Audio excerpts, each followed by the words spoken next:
Welcome to episode 5 of the Life Coaching with Ryan podcast. So, this week begins a series of 4 podcasts on the ownership of growth with my good friend Moon Ameen. Quick story for those who are watching on video on YouTube or elsewhere. You'll notice that this sign to the left of me, your right, says the ownership of growth backwards. And that's because I did an Instagram video where I was announcing that I was working on this very podcast. And Instagram shoots in reverse. And I had tried to write ownership of growth backwards, and it was so terrible. I was talking to Moon at the time, and he goes, dude, that's awful. You got to fix that. Can you do that any better? I'm like, no, I'm terrible at this. But my partner, Aaron, is fantastic at art. And he's like, have her do it. So this was done by my lovely partner, Aaron, who has a steady hand and an artistic eye. And so I'm very happy that's there. That out of the way, I'll let you know that just like my conversation with Jenny, this is broken up into 3 discussions, or 3 parts of my discussion with Moon, followed by episode 8 will be my wrap up. If you'd like to send any questions my way, check out my Patreon, patreon.com/lifecoachingwithryan, and respond to my post about feedback, questions, thoughts that you got, and I will roll that into my wrap up. So without further ado, let's get to it. All right, cool. Well, then I say we jump into it. So my guest is Moon Ameen. He's an actor, model, hip-hop artist, and physical trainer. And we've known each other for nearly 33 years. Way too fucking long. Which super long time. I'm so excited to be able to hang out with him tonight and chat about the ownership of growth, about how we handle our own business. But before I jump too much into that, could you tell us a little bit about your background, specifically your road to being a personal trainer, but certainly just in general? Yeah, I started with personal training based on just being physical, like just being into everything that's physical, everything that's active, movement. I've always played sports.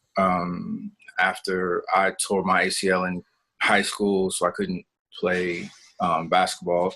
In college, got introduced to martial arts, and so I started like Muay Thai, which was a really, really great outlet and something active to do. And then I've never, it's weird. For a long time, I never had like this sense of like social responsibility or like civic duty, but I loved helping people. I never really made that connection. Like I love helping people when it comes to, health and fitness stuff. And so I figured I was thinking to myself, like, okay, if I would do this for free anyway, I mean, why as well not get paid for it? So went through some certifications, and got, personal training certification because, you have to, but yeah, I just basically been for the past like 6-7 years now, doing personal training. And then, I also am doing like Muay Thai, instruction. I'm a teacher because I am, but I definitely have a teacher. And there are levels to it. So I don't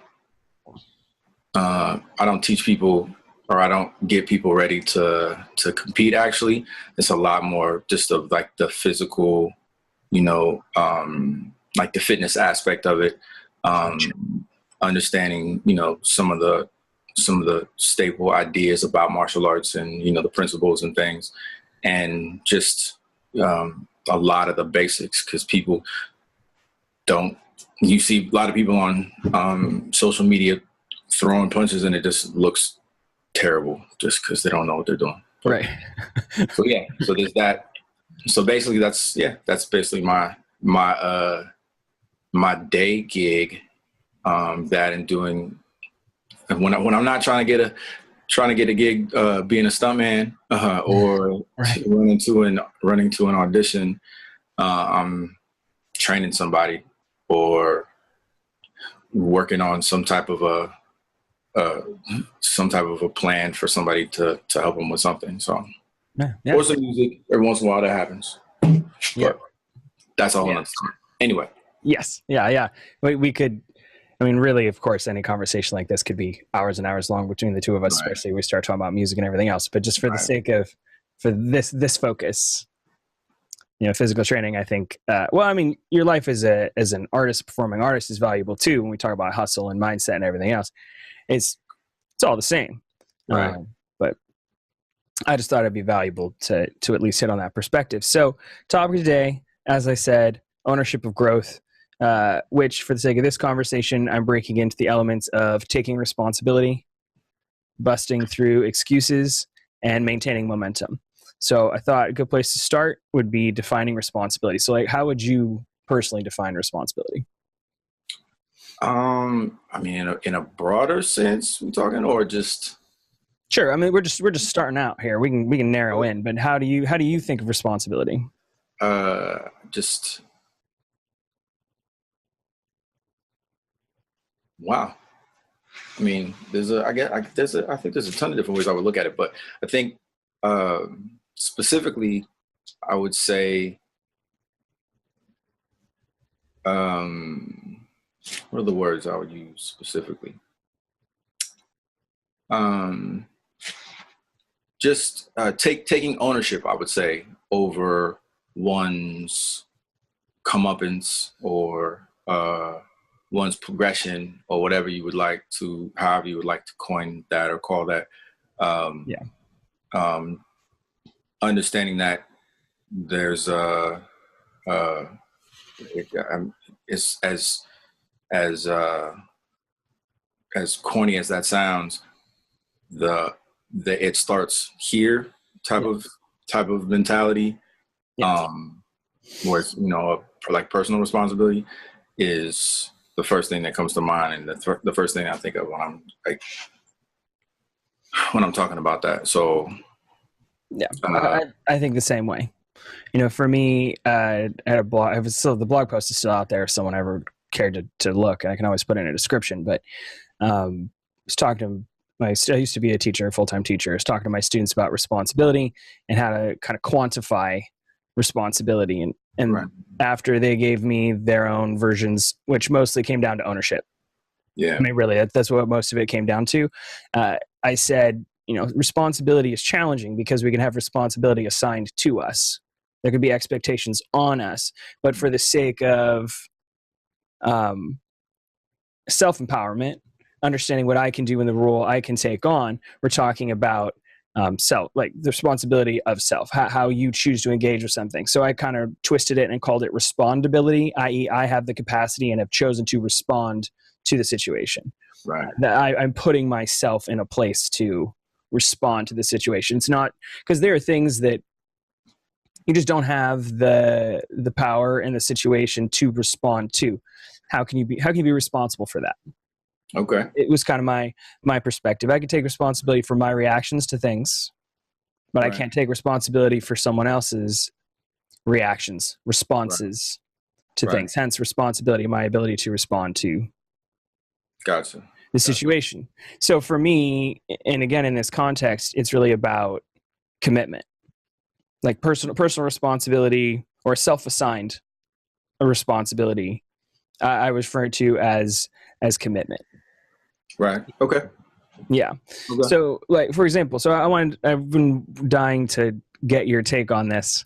It's something that I've been thinking about for a while, and that is something I call the passion to commitment scale. That essentially, as a culture, we tend to rely on passion, right, in order to be committed to anything, a cause. Yeah, no, like the difference between, basically discipline and just, uh, and you have goals, right? Right. And there's the idea of this is something I'd like to do. And because we're so, for whatever reason, it's not a social media thing, but we rarely see people's journey. We always see Right. them standing at a podium, accepting an award, or whatever it is. Them at a point where they've already gone through a ton of practicing and failing and whatever. So yeah, it's the understanding that I mean that there's it just doesn't, none of this stuff just comes overnight, and Yeah. so and it's weird to say that now, because with social media it's harder and harder to explain that to people when you have situations where people do get famous overnight. Yeah. And not only are they famous overnight, because fame is one thing, but they're wealthy also, Yeah. It's and true. like making a lot of money from basically nothing, and Yeah. uh so yeah, it's really hard to it's really hard to explain to somebody like, hey, you want to get somewhere, you need to really, really work hard. Yeah. No, I don't. Just hold up your cell phone and just scroll through. You can scroll through Yep. just any random part of whether it's I'm not on Facebook anymore, but like Facebook or Instagram or whatever, and you just see a ton of people that are and not even in a negative way, just like, why are you It is what famous? it is. Right. Yeah. Why Sure are is what it is. Right. and that there's no backstory that you can go to of like, oh, they went through this and this and this, and now they're here. You know what I mean? Right. So Yeah. Surface over substance. And certainly there's another idea, which I don't think we'll probably have time for tonight, but called normalized exceptionalism, which I know we've chatted about a little bit before. And I think that's really what we're talking about when we're talking about Instagram stars, whatever else. Some of them really have hustled and they've been there for years, doing it for years, and they kind of just figured out the formula and broke through.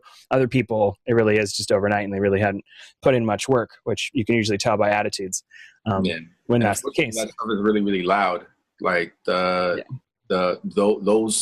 those stories tend to be a lot louder than the ones that actually have some substance. Which is depressing, because you try to explain to people, or if you're explaining it to people, we're talking about you being a teacher and Yeah. me trying to impose things upon people. Like I had this as a random example. 2 nights ago, I had I do online coaching as well, and so I had one of my clients say to me that I have it easy, and that That's a thought. because of my size, because of my stature, whatever, like I have it easy, not. And I told him it was like the first time in a long time I've had like that kind of reaction to one of my clients, because people say things, whatever. I live in Los Angeles. People Right. people talk about you whatever all day. If you Yeah. don't have a thick skin, you don't have a thick skin, you're not going to last that long. But Yeah. it was really one of those where I hit him back, and I tried to explain to him, look, you saying that I have it easy discounts all of the work that I've put in, all of the times that, I mean, you can ask anybody, they're leaving to go to the club, I'm leaving to go train Gym. someone, Right. Yeah. do something like that. Yeah.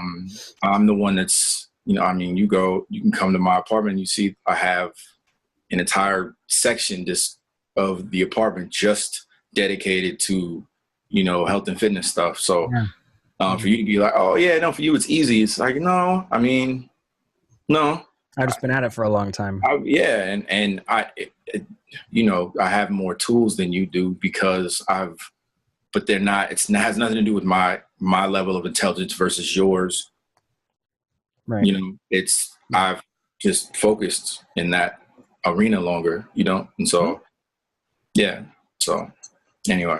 Yeah. So to go back to the passion to commitment scale, uh, I defined it essentially, and I wish I had, maybe I'll throw up a visual when I edit this together, but essentially, the top of the scale or one side of the scale is absolute passion, right? When Right. you're just totally fired up, then commitment is effortless. So on one side of the scale is absolute passion, effortless commitment. Right. And then as you shift down, you get something like consistent passion. When I think about it, I have good feelings about it. Well, then you kind of have to manage your commitment to something because it's not front of mind, front of emotion all the time. And then if something has fleeting passion, really truly just comes and goes, it doesn't show up very often in your life, then your commitment's going to flag. So flagging commitment. So fleeting passion, flagging commitment. Absolute passion, effortless commitment. Fleeting passion, flagging commitment. What do you think about that? So yeah, I definitely agree that there's a level, you can have a level of commitment to it if you have this as you're defining, like this absolute passion. But there's got to be a plan. It's like it's weird. Hmm. I knew we were gonna have this conversation today, but I swear I woke up thinking about, not for this conversation, just thinking about um, how important it is to on a weekly basis almost check in with yourself on what your plan is with regards to your passions. Right. Because it's totally, it's great to have all of this raw emotion and energy towards a particular whatever. But if there's no idea plan of how I'm going to take steps A, B, and C, or X, Execute. Y, and L, or whatever to get me Exactly. in that place, then you can a lot of it's. I mean, it's something you enjoy doing. Eventually, you'll get some semblance of it, accomplished. But it would look completely different if you actually sit down and plan things out and step things through. And that's something. Yeah. I mean, I'll be honest. I struggle with that myself. Like Yeah. wake every day, telling myself, all right, you glance at my calendar, like what other than sessions and auditions, and training myself, the other things that go into my daily whatever, like sending out film stuff, or making sure that I'm on top of like what I'm eating, or Sure. just stuff, make everything, just even the small stuff, the bills. If you're not on top of your bills, you can't. None of the other stuff works. Yeah. So Yeah. It's true. or practicing stuff like this. You know, Yeah. Why aren't I good at dancing in my first dance class? yeah, Sure. Well, this is so frustrating because I think I should be better than I am. Did you just start doing this? Well, yeah. Then you need to give yourself a pass. You got to keep at it. We want to be perfect. We want to be good.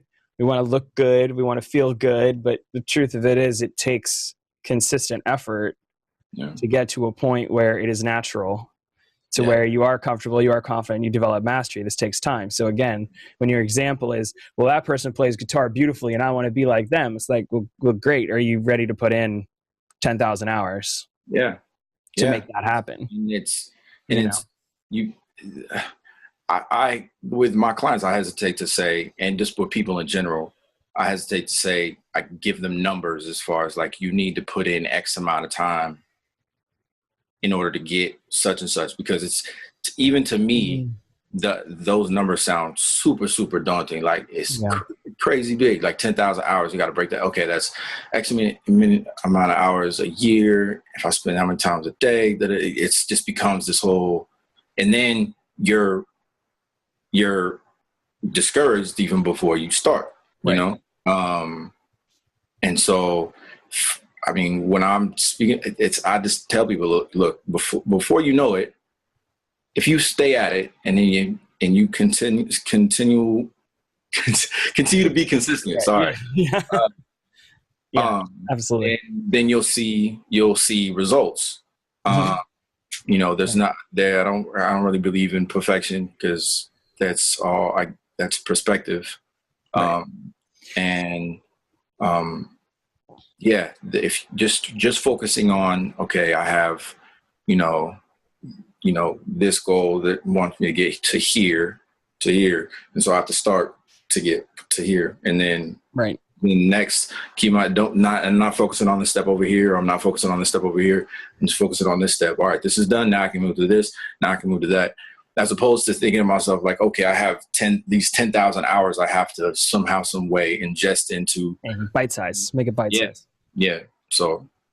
Yeah. Henry Rollins has a great story about how I can't remember how he exactly got into it, but somehow he got into weightlifting, either through sports or through a coach who was like, you should do weightlifting, or a teacher, someone said, you should do weightlifting. He actually told the story very succinctly on Joe Rogan's podcast. And I'd highly recommend people check it. I mean, Henry Rollins is already, talk about commitment and discipline and everything else.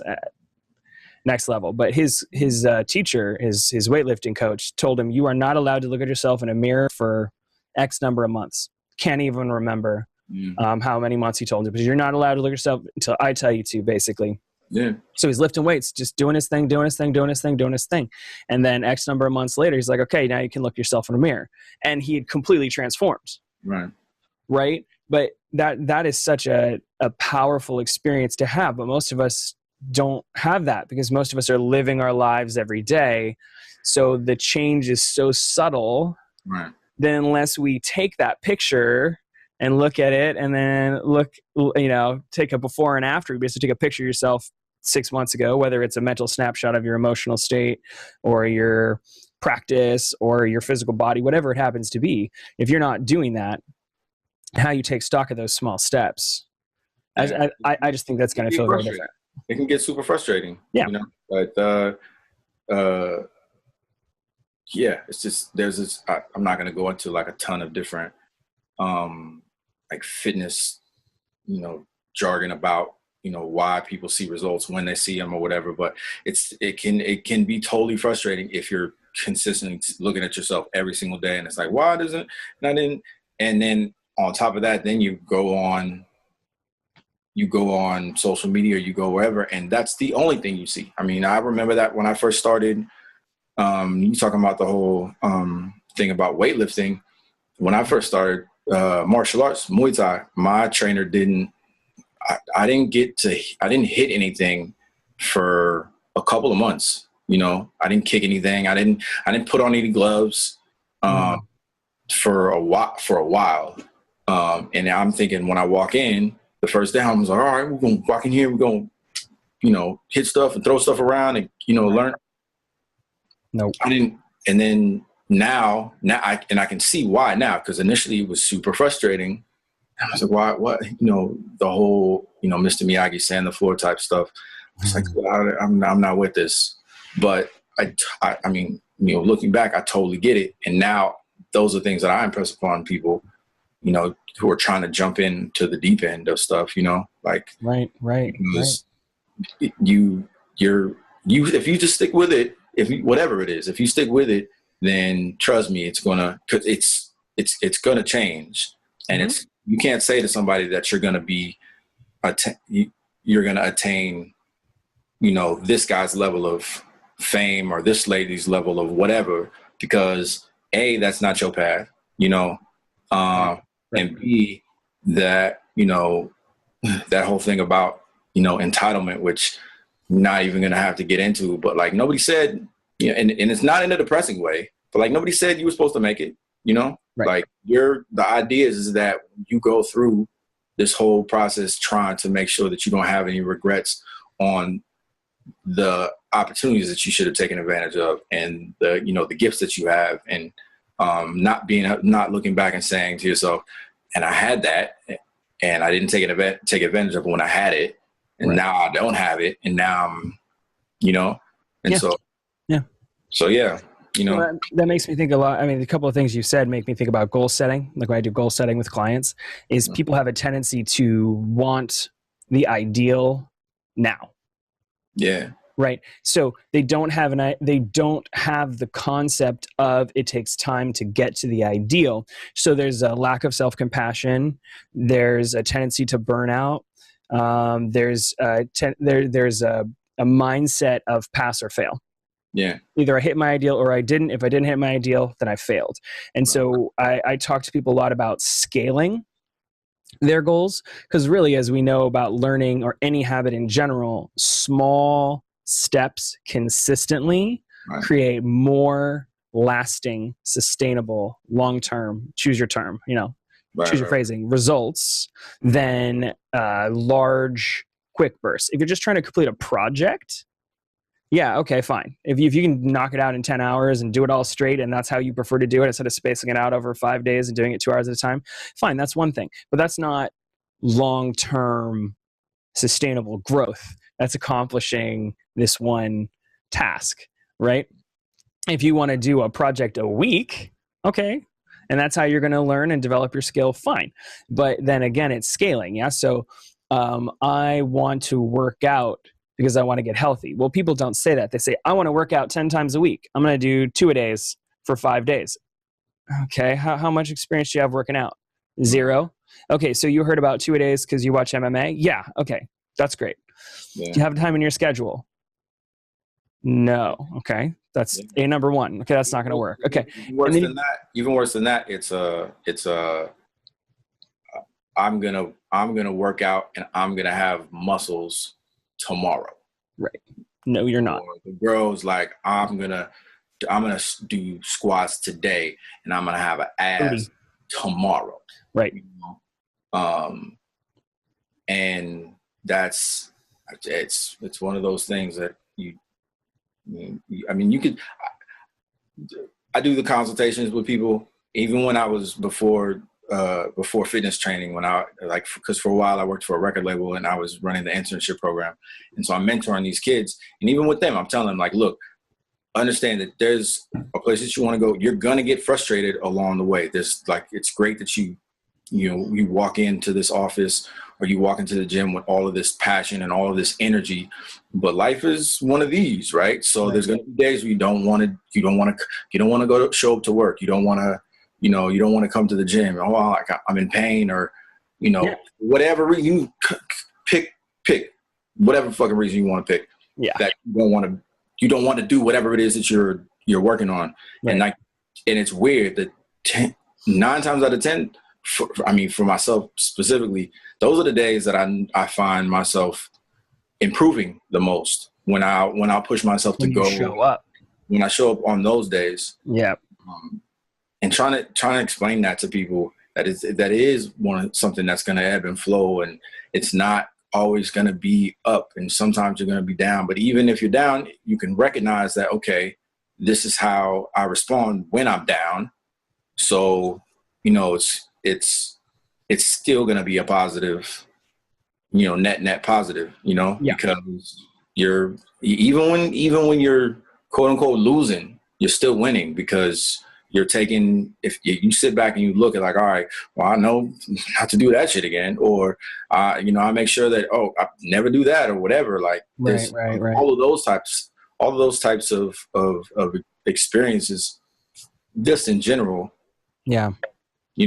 And that comes from you taking the responsibility of saying, like, okay, my discipline is going to dictate that every single day or every single week or such and such, so.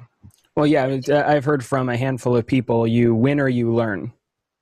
Yeah, you never lose. When you say I win and I lose, right, because lose just like assumes it's done, it's cut off, there's no progress, but that's not real. Or any of the flashy things you see when people put inspirational posts on social media, that's, success, and failure, and it's right. Yeah, totally. And then you get to success. Well, the other thing that I think about when I think about discipline, sometimes discipline is, quote, not feeling like it. But I would posit that there is a fair amount of I don't feel like it that's actually resisting responsibility. Okay. Even if it's personally I'm interested in this. Yeah. Well, so, okay. Think about, so for me, let's say, even when it comes to making this podcast, right, and I want to have X number of episodes pre-recorded before I start releasing. Right. When I think about how much work that potentially is, It's like the and 10,000 hours. it's what it feels like, yeah. And then suddenly it's very daunting. And then Now, you're like, I'm gonna start, but I'm not gonna approach it like, yeah, I can have these done by tomorrow. Yeah, no, I'm the exact same way. I and think that's something you struggle with, and you're gonna struggle with for just the duration. And the thing that makes that easier to go through is having constant conversations with people who are checking your apprehension, and also like letting you know, like, yeah, I'm going through it too. Oh yeah, okay, yeah, this is something we're supposed to go through. All right, this is how I can help you. This is how I can help, or even if you have, if you don't have people that are around that specifically that you connect with on that way, putting post-it notes everywhere saying like this, all of this is part of the process. yeah, journaling, this, whatever it is for you. and just whatever it is, like it's bad because it shouldn't be like subjected to just now. This is an Instagram quote because I was about to pick on that. Yeah, you know what I mean, like it sucks because it's way more than that. But I mean, the fact that you just continue and just, I don't care how you start, just start. Like things like that are super, super important. And yeah. I mean, we're grown. We are grown with responsibilities, right? Yeah. And still to this day, that's because of, I think that's something to discuss is like the reason why we initially look at the huge 10,000 hour portion of the project, and that because that's natural. And I don't know why. I don't personally know why that's natural, but that seems to be the like a common thread with most people. Like they see something and they're like, I want to see this happen, but holy shit, all this has to happen. All right, cool. Now I'm gonna, as opposed to like, I want to see this happen. Okay, cool. So what's the first thing I can do? Like nobody ever says that. I do. You know what I mean? I do. But I do because I've consciously worked at it. I do because I have a set of tools that I got like through my coaching training and through my experience. And so when I'm talking to a client, that's exactly what I do. Yeah, I don't count. No, honestly. No, because what we are once again talking about, okay, here's the road. Yeah, right. Here's the beginning of the road. Right. Here's the quote end of the road. It's not the end. Let's just call it mastery. For because the journey continues, right? But we'll call that mastery. And I'm here. Right. I am experienced enough. I have a level of mastery enough that I can keep moving forward when I start to get overwhelmed, and I can definitely guide other people in getting through their overwhelm. Right. But I'm not at a point where it's automatic.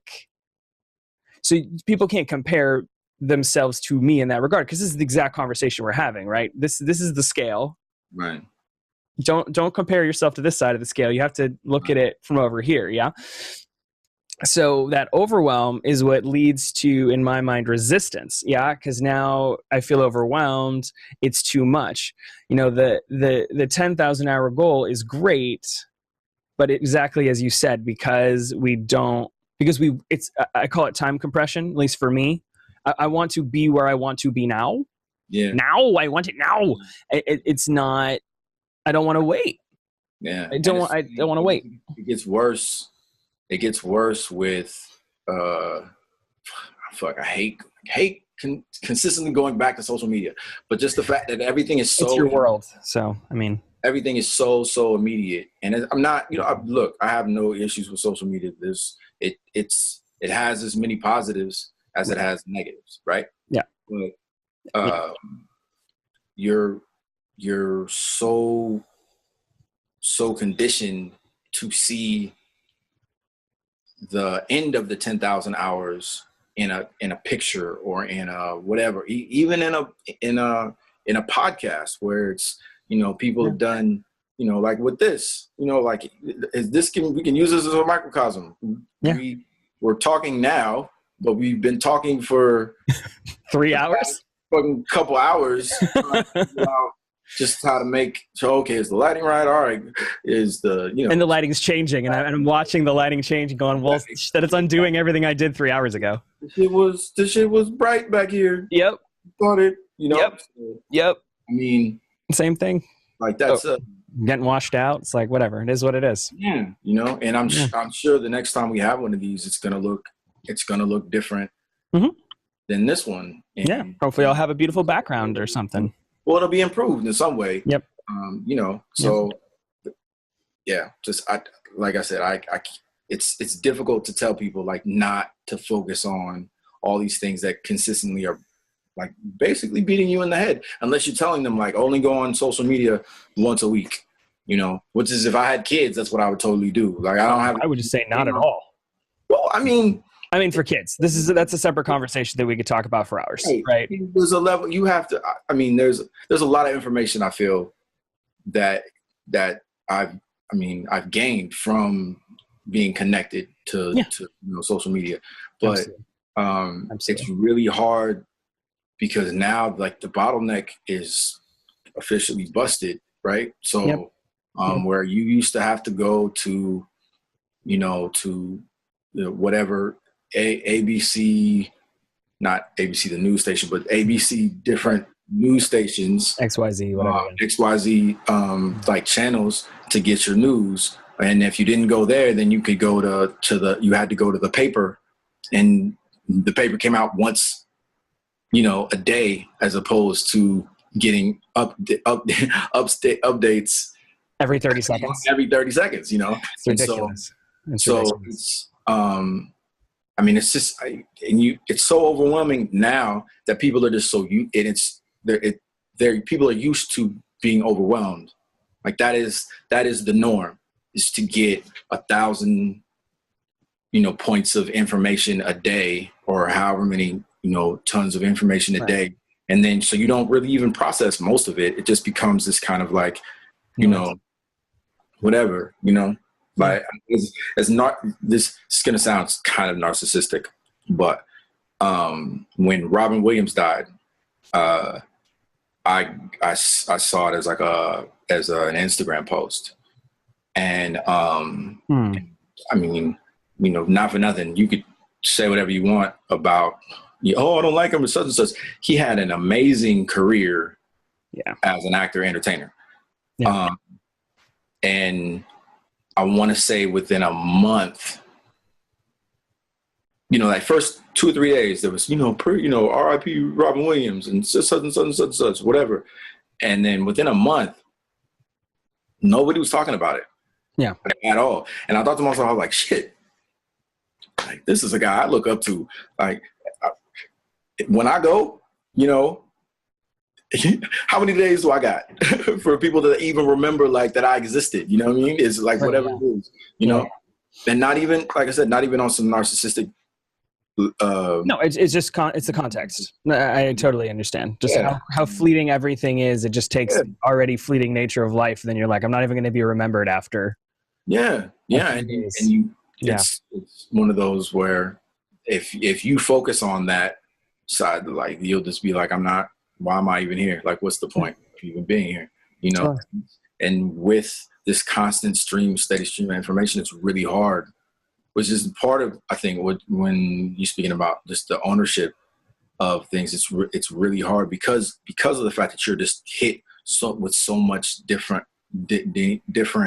so many differing, points of, perspectives, and so much information at one time that how do you digest it all? Well, we have responsibility, right? Again, talking about responsibility, I can choose to not be on social media. It's not being downloaded directly into my head. I can put my phone down. I can close my laptop. Right. I can choose to do something else with my day. Right. But see, and I get that, and I'm with that, right? But most people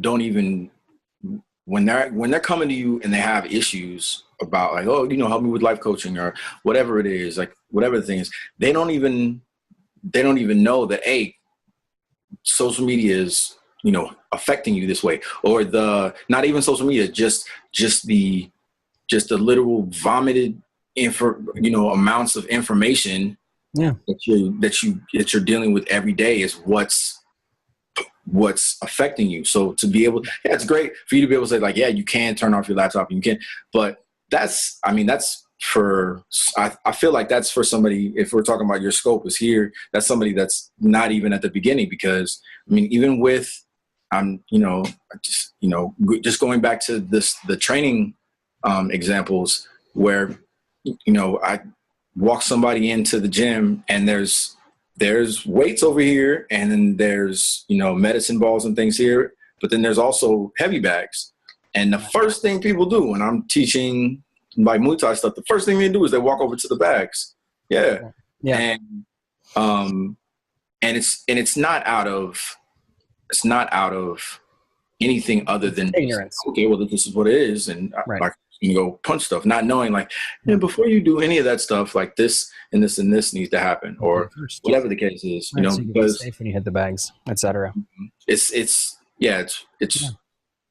great to say, yeah, you should turn off social media, but that's not people's initial thought process of what to do. Right. When they're absorbed in it. Yeah. I mean, and who's not, like who's not? again, right. You don't count. I don't count because I've been thinking about it a lot. And here's a little preview of what's coming up next week. Well, so because I know we only have so much time, let's talk about mindset a little bit specifically, again, in accomplishing goals and taking responsibility for goals, and talk about excuses and the tendency toward excuses. Yeah, you and I were having a great conversation back in November about experiences you have when you're training people and when they're not with you, right? They're not in your presence and they are to accomplish something. Mm-hmm. There tends to be a litany of excuses for why they were not able to do the thing that they committed to do. Right. Right. So what's the one that you hear the most often? I mean, I would say I don't have the time, Like the show? Consider subscribing through my Patreon at patreon.com/lifecoachingwithryan. You'll get early access to shows and potentially a host of other rewards. Want more? You can also find me streaming on Twitch at twitch.tv/lifecoachingwithryan, where I play some games and I continue the conversation. I'm pretty active on Instagram. You can find me at instagram.com/educate4_life. That's where I do my book club. I record the book club episodes live on Mondays, and then I post them to IGTV. Later, I post them on YouTube. See you next time.